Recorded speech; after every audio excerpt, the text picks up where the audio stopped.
Bom, perguntas aqui a respeito do Paulo Vitor está me perguntando: o sistema vai bloquear o cliente ao atingir o limite de crédito? Paulo, é o seguinte, na verdade, hoje ainda a gente não colocou essa verificação, né? Mas existem algumas regras que você precisa alterar no sistema para que ele faça isso. Que é o seguinte: primeira coisa é que você tem que ativar lá o verificar limite, é um parâmetro, né? Ou seja, eu tenho que dizer para o sistema que eu quero que ele faça essa validação para mim. Então, você ativou, ele vai fazer essa tratativa aí. A outra informação é o seguinte: a condição de pagamento também tem que ter essa informação, se verifica o limite de crédito, porque existe condição de pagamento, como, por exemplo, cartão de crédito, que você não vai olhar o limite, já que o cliente vai passar o cartão. Então, lá na condição de pagamento também você tem que indicar que para aquela condição você quer que o sistema verifique o limite. Então, são duas: habilitar, verifica o limite lá nos parâmetros, e na condição de pagamento também você ativar que quer que cheque, na condição, na verdade, no meio de pagamento, no cadastro meio de pagamento, que você vai usar lá na condição, você tem que informar que quer que o sistema verifique. Então, aí, na verdade, nessa versão aqui, a gente ainda não está fazendo isso, mas a gente vai ter essa implementação. Ainda não fiz porque são muitas demandas, nenhum cliente me solicitou isso ainda. À medida que vocês estiverem implantando e tal, o cliente solicitar, a gente implementa isso aí. Hoje é coisa rápida de fazer a implementação.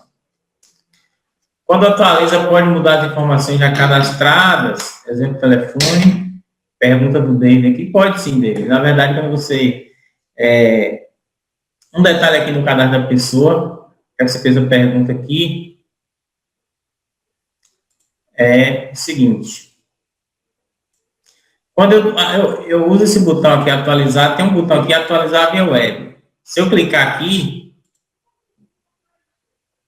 o sistema vai lá naquele portal lá, do Receita AWS, e carrega os dados, tudo que tiver lá ele atualiza aqui. Então, o que ocorre? Olha o que eu fiz aqui, ó. Eu cliquei em atualizar web, o sistema foi lá e pesquisou esses dados, e o que ele trouxe aqui, ó? Trouxe 2 telefones no mesmo campo. Isso é porque está no cartão do CNPJ. E aí, tem que orientar o cliente a retirar, quando isso acontecer, quem usar essa função. E ele troca, por exemplo, você pode estar com o e-mail correto aqui.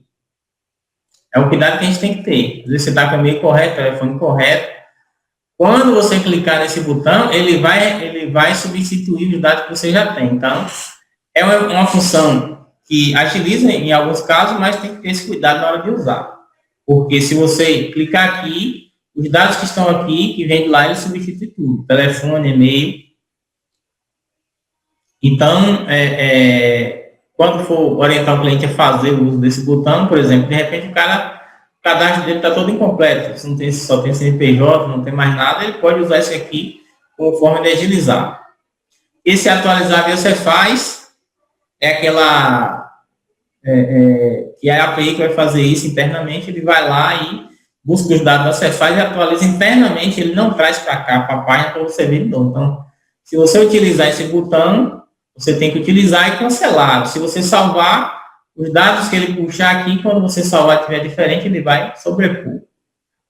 Então, esse botão ele traz e substitui o que está na sua tela. Esse botão ele substitui o que está no seu banco de dados, mas não atualiza a sua página. Então, o daqui, você tem que salvar para ele prevalecer. O de cá, você não precisa salvar. Se você fizer o uso disso aqui eventualmente para dizer assim, eu quero que atualize conforme você faz, você simplesmente usa o botão e sai, e ele vai fazer essa busca, tentar, na verdade, atualizar esses dados que estão lá.